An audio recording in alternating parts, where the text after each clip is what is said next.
Buenos días, ingeniera, compañeras y compañeras. Nosotros, el grupo número 3, les vamos a hablar un poquito acerca del análisis de la distribución normal. Fue formulada en primer lugar por el francés Abraham de Moivre. Posteriormente, Carl Fritz Gauss realizó cálculos más profundos y determinó la ecuación de la curva mediante la función de densidad que se muestra a continuación.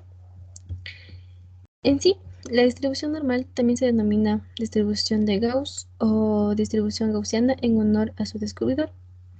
Corresponde a una familia de distribuciones de probabilidad continuas y definidas principalmente por dos parámetros, como la media y la desviación estándar. Ya, la media corresponde a un parámetro de localización. En sí, la media permite localizar a la distribución de acuerdo al eje de las abscisas. Puede recorrer de valores menos infinito y más infinito. Por el contrario, la desviación estándar es el parámetro de la forma, es decir, el parámetro que define la forma que tendrá nuestra distribución normal, como se observa. Pueden ser más puntiagudas, menos, así, como se observa, no tiene mucho apuntalamiento. Esta distribución presenta propiedades como, por ejemplo, es unimodal y simétrica, es decir, tanto la media como la mediana y la moda se localizan en el mismo lugar.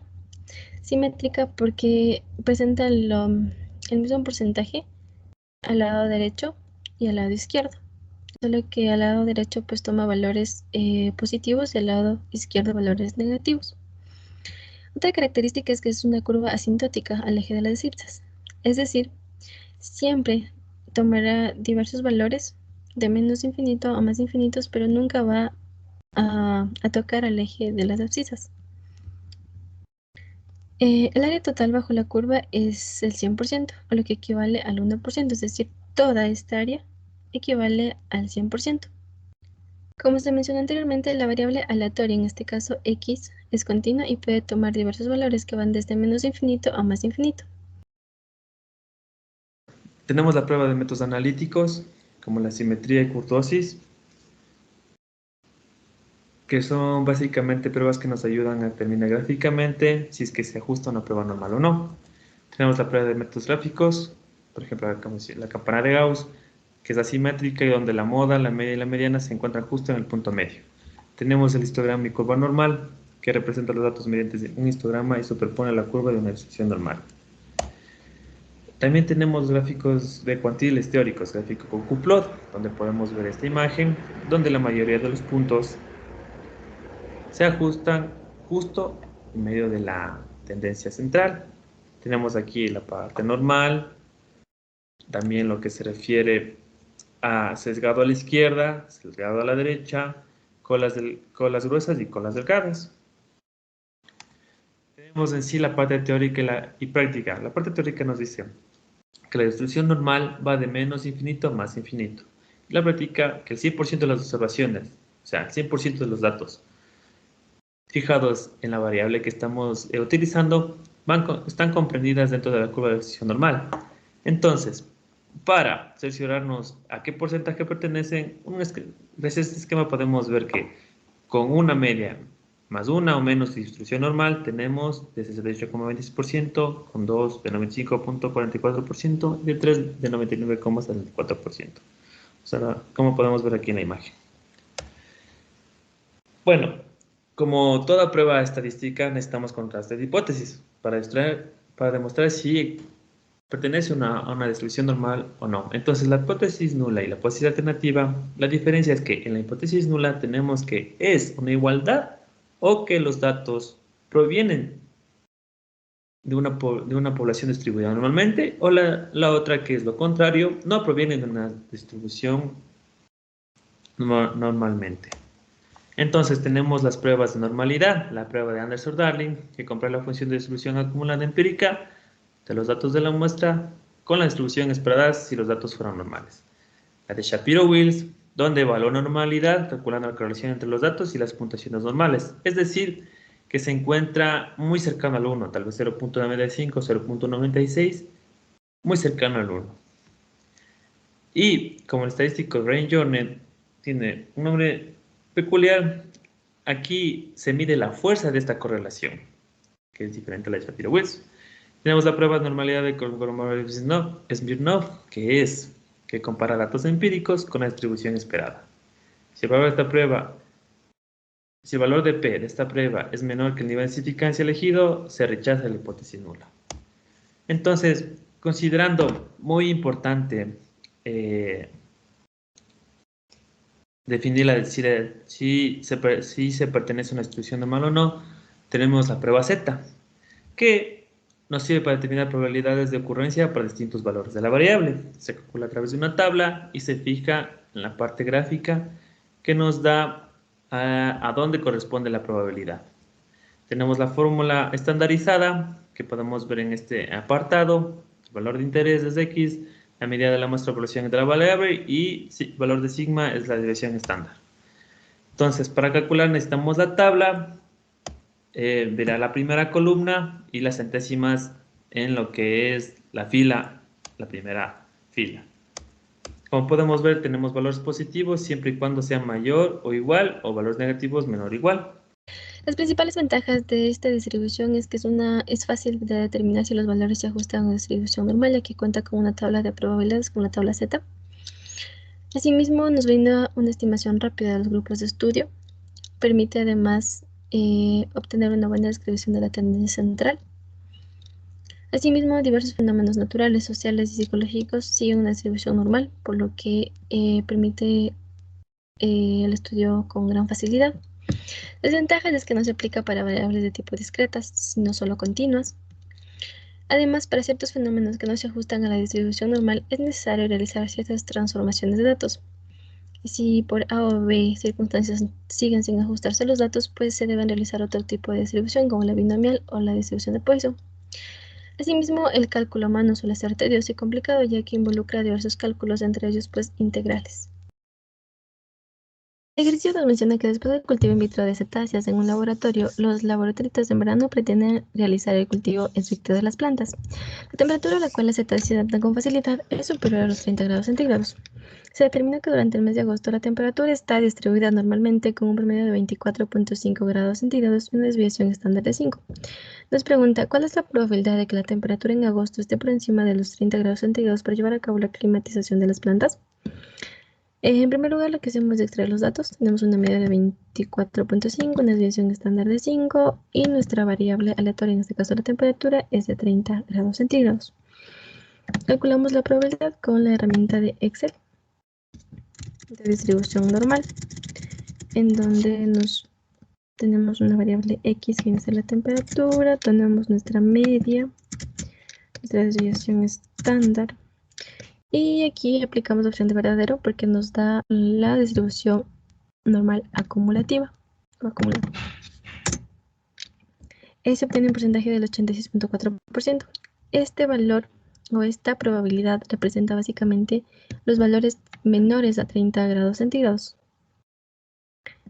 Y como sabemos que el área bajo la curva total de la campana de Gauss es de 1, lo que hacemos es restarle de 1 el 86.4 y obtenemos una probabilidad del 13.6. Esta probabilidad sí representa los valores superiores a 30 grados centígrados de temperatura.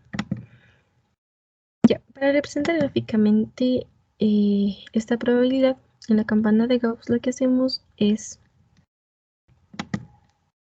en primer lugar, ubicamos nuestra media, que vendría a ser 24.5. Posterior a ello, sabemos que una desviación estándar tanto a la derecha como a la izquierda representa el 68.2%. Dos desviaciones estándar representan el 95.4% y tres desviaciones estándar representan el 99.6% de la distribución. Por lo tanto, para analizar aproximadamente el 100%, utilizamos tres desviaciones estándar. Por lo cual, lo que se hizo fue, al promedio se le sumó la desviación estándar de 5, se lo multiplicó por 3. Tuvo un 39.5. Se hizo lo mismo al lado izquierdo, sin embargo aquí se restó porque son valores negativos. Y se obtuvo 9.5. El 9.5 y el 39.5 representan todas las temperaturas durante el mes de agosto. Es un rango de límites de 9.5 a 39.5. Entonces lo que se hizo, pues, bueno, tengo una amplitud de 5 grados centígrados de rango y rango, de 9.5, 10, 10.5, 11, 11.5 y así sucesivamente hasta llegar al 39.5, como se observa. Posterior a ello, lo que se hizo es sacar la distribución normal individual de cada dato. X vendría a ser el 9.5, esta sería la media, la desviación estándar, y en este caso es falso porque estamos obteniendo la distribución individual para cada dato. Hicimos desarrastrar la fórmula. Vamos a representar gráficamente esta distribución normal. Seleccionar los datos. Nuestros valores en la variable X serían las temperaturas durante todo el mes de agosto. La variable Y representa la distribución normal individual de cada temperatura.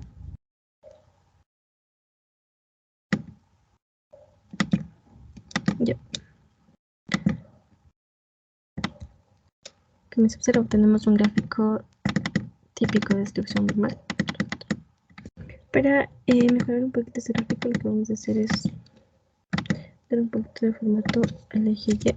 Esto ponemos nuestros límites de 9.5 y 39.5. Ya.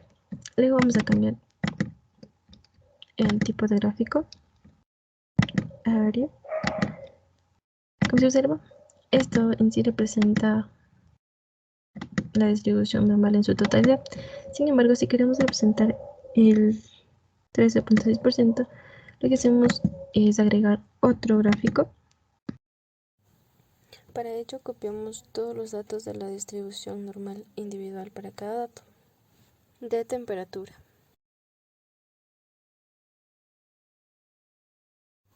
Seguidamente, seleccionamos los datos para crear un nuevo gráfico. Agregamos una nueva serie. Seleccionamos los datos de nuestra variable Y, que corresponden a las distribuciones normales para cada dato de temperatura. De la misma forma, seleccionamos los datos para nuestra variable X.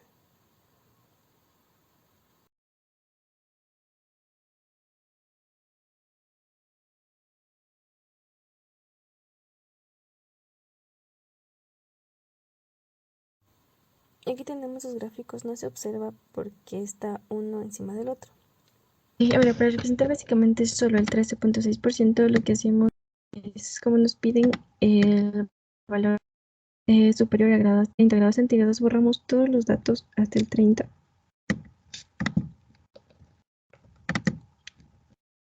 Ya, el gráfico nos queda de esta forma.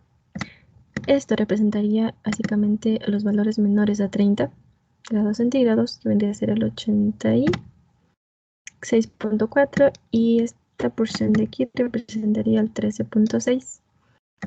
Y sería la probabilidad de obtener temperaturas mayores a 30 grados centígrados durante el mes de agosto. El 13.6%. Ya, utilizando básicamente la fórmula tabla Z, podemos ver que con esta fórmula obtenemos un valor. El valor Z de 1.1 pues da 0.8643. Pues si hacemos el 100% sería el 86%. De igual forma, esos serían nuestros valores menores a 30. Y si le restamos de nuevo, pues serían nuestros valores mayores a 30, que sería la probabilidad de los valores. Eso con respecto a la tabla. En Infostat utilizamos la herramienta de aplicaciones, nos vamos a didácticas, densidad de funciones continuas, la normalidad, tenemos una media, colocamos nuestra media que da 24.5. Y en este caso nos pide varianza. Como sabemos, la varianza al cuadrado sería 5 grados centígrados, serían 25 grados centígrados. Valores mayores.